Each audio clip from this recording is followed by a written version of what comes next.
Okay, good afternoon, all of you, ma. In the last class, we have discussed about the mechanism of breathing. Okay, when you observe this mechanism of breathing, ma. Okay, the breathing process mainly depends upon the contraction and relaxation of the diaphragm, the ribs, and okay, it is because of the muscles that are associated with the diaphragm and the ribs. Okay, the muscles that are associated with the diaphragm undergoes contraction. The diaphragm becomes flat and it is pulled downwards. As a result, the thoracic cavity is enlarged in anterior posterior axis. And when the external intercostal muscles that are associated with the sternum and ribs undergoes contraction, the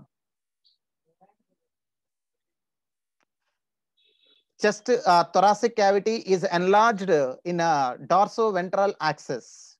As a result, overall, the thoracic cavity or the chest cavity is enlarged, which in turn helps in the enlargement of the pulmonary cavity or lungs. Okay, as a result, it causes the reduction or a decrease in the pressure inside the lungs. As a result, the air rushes outside into the lungs, which we are calling it as inspiration. And next, after inspiration, it is followed by the expiration. During expiration, the diaphragm undergoes relaxation. That means the diaphragm is pulled upwards and becomes dome shaped.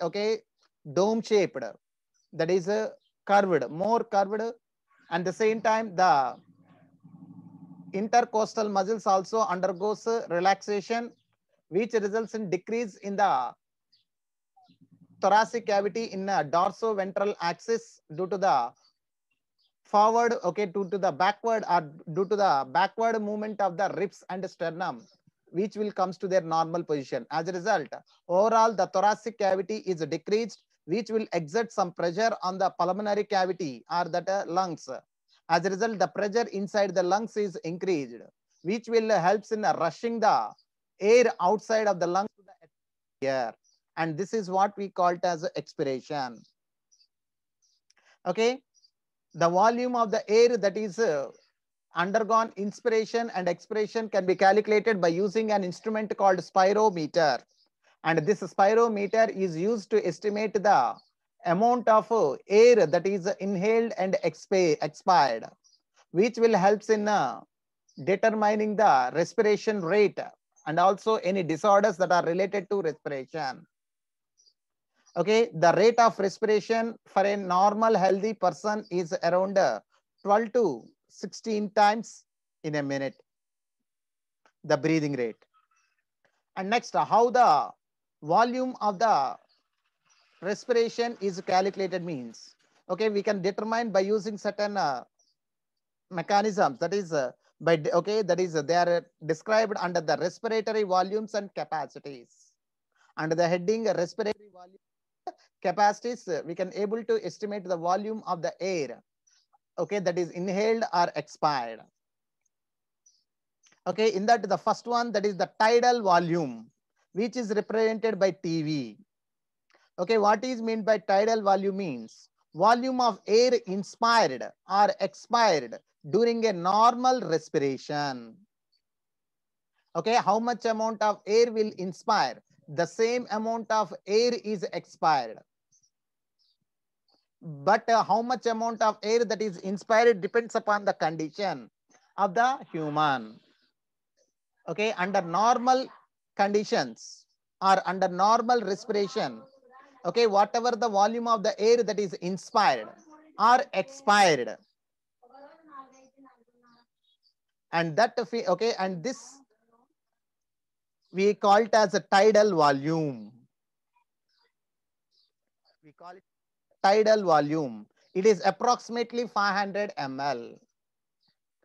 That is, a healthy man can inspire or expire approximately 6,000 to 8,000 ml of air per minute, depending upon the respiration rate. Okay, so 12 to 16 times now. 12 into 500, that is 6,000. If we take 16 times, okay, it will be around 8,000. Okay, per minute. Okay, per each respiration, okay, how much amount of air that is inspired means 500 ml. How much amount of air that is expired means that is also 500 ml. Under normal conditions, that is called as the tidal volume. It is okay. It is approximately 6,000 to 8,000 per minute, depending upon the respiration rate. And next, the second one, that is inspiratory reserve volume. Inspiratory reserve volume. In simple, we say IRV, inspiratory reserve volume. Okay, this is calculated when a person undergoes a forcible inspiration. Inspiratory, that is inspiration, during a forcible inspiration. Additional volume of air a person can inspire by a forcible inspiration. Okay, if a person undergoes forcible inspiration, deep breath, will say no. Okay, take a deep, okay, if I say T, okay, take a deep breath. That means, okay, deep inspiration. That is a forcible inspiration. So, the, okay, whatever, that is along with the 500 ml. That's what you have to remember. Along with the 500 ml. Along with the 500 ml, how much, okay, extra. How much extra we can inspire. How much extra air we can inspire by a forcible inspiration. That is called as inspiratory reserve volume. Additional volume of air. Additional. Okay, along with the 500. Okay, normal. Okay, along with the normal amount of air that we inspire, what is the additional amount of air we'll inspire by forcible inspiration? Okay, that is equal to this inspiratory reserve. Okay, inspiratory reserve volume. This averages around 2,500 to 3,000 ml. 2,500 ml to 300, okay, 3,000 ml. That is the inspiratory reserve volume. Okay. And next, expiratory reserve volume. In simple, we say ERV. Additional volume of air a person can expire by a forcible inspiration after forcible inspiration.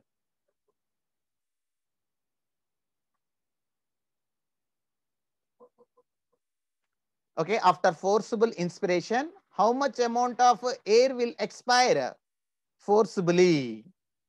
Okay, additional volume of air a person can expire by a forcible expiration.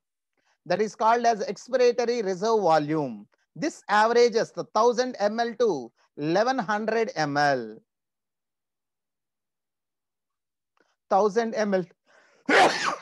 Sorry, 1,000 ml to 1,100 ml. That is the expiratory reserve volume.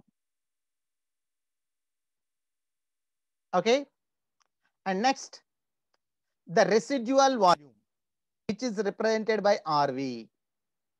Okay, what is the residual volume means? Volume of air remaining in the lungs even after a forcible expiration. Okay, that means when you undergo forcible expiration, some amount of air will be sent outside, but still some amount of air will be still remained in the lungs. Okay, after a forcible expiration. Okay, that is called as the residual volume. Okay, this averages around 1,100 ml to 1,200 ml. Okay, volume of air remaining in the lungs even after a forcible expiration. This averages around 1,100 ml to 1,200 ml.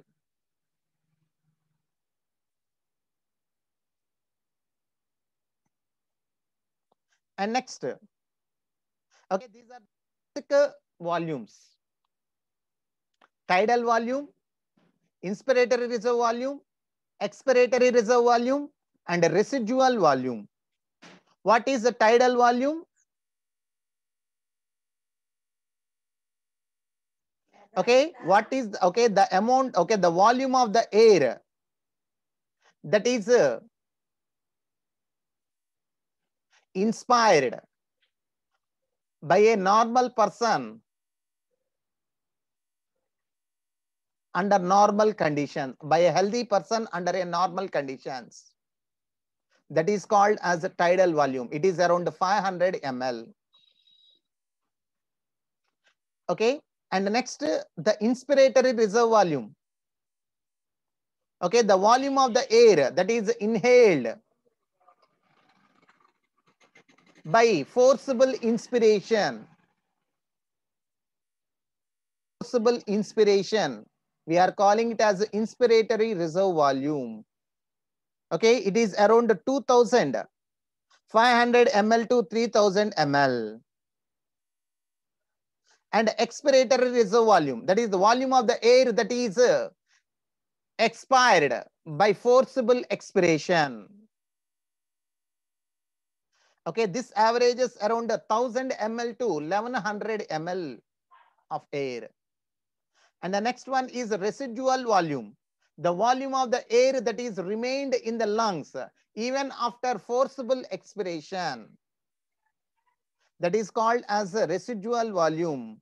Okay, this averages around 1100 ml to 1200 ml.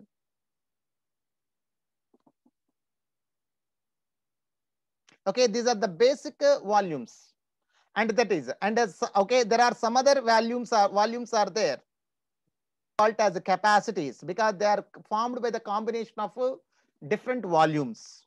So by adding up a few respiratory volumes described above, one can derive various pulmonary capacities which can be used in clinical diagnosis. That means they help in diagnosing the condition of the working of lungs. By using these capacities, by combining certain volumes, we'll get a certain capacities or pulmonary capacities, which helps in diagnosing the condition of the working of lungs or respiratory organs. Okay, the first one, that is inspiratory capacity. Inspiratory capacity. Okay, in simple we say IC. Okay, total volume of air a person can inspire after a expiration. Okay, after a person undergoes normal expiration, the total amount of air a person can inspire. Okay, after a normal expiration, the total amount of air a person can inspire is called as the inspiratory capacity. This includes tidal volume and inspiratory reserve volume.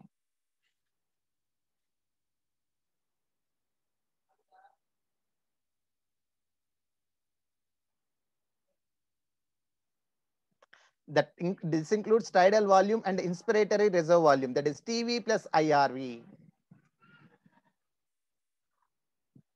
And the next one is expiratory capacity, that is simply we say EC, expiratory capacity.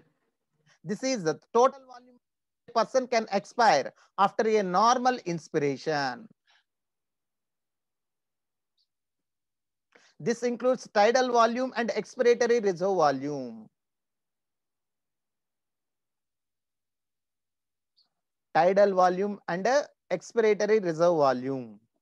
That is the expiratory capacity.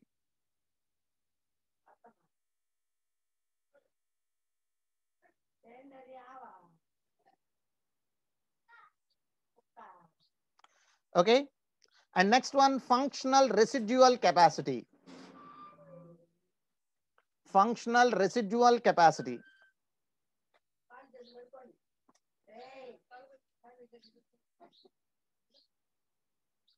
Okay, functional residual capacity. What is meant by functional residual capacity? Okay, volume of air that will remain in the lungs after a normal expiration.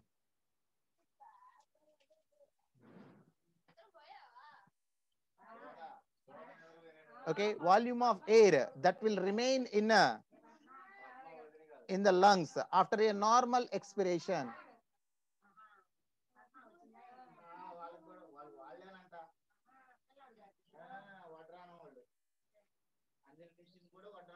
volume of air that will remain in the lungs after a normal expiration. This includes expiratory reserve volume plus residual volume.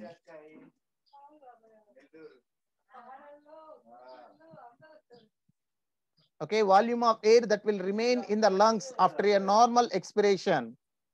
Okay, this includes expiratory reserve volume plus residual volume.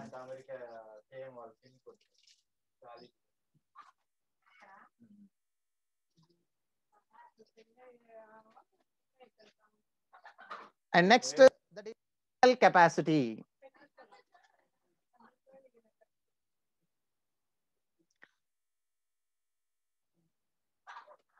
The maximum volume of air a person can breathe in after a forced expiration. The maximum volume of air a person can breathe in after a forced expiration. This includes expiratory reserve volume, tidal volume, and inspiratory reserve volume. Okay. That means the maximum volume of air a person can inspire in. Okay, inspire after a forced expiration.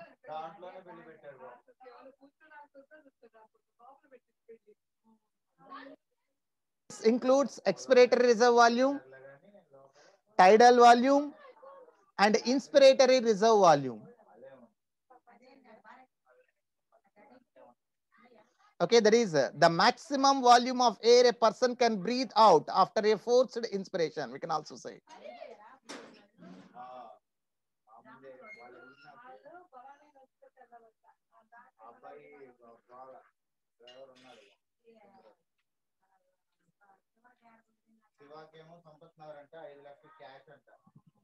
And next, the total lung capacity, that is the TLC. Total lung capacity. Total volume of air accommodated in the lungs at the end of a forced inspiration. Total volume of air accommodated in the lungs at the end of a forced inspiration. It includes residual volume, expiratory reserve volume, tidal volume, and inspiratory reserve volume. That is, we can also say, in other words, vital capacity plus residual volume.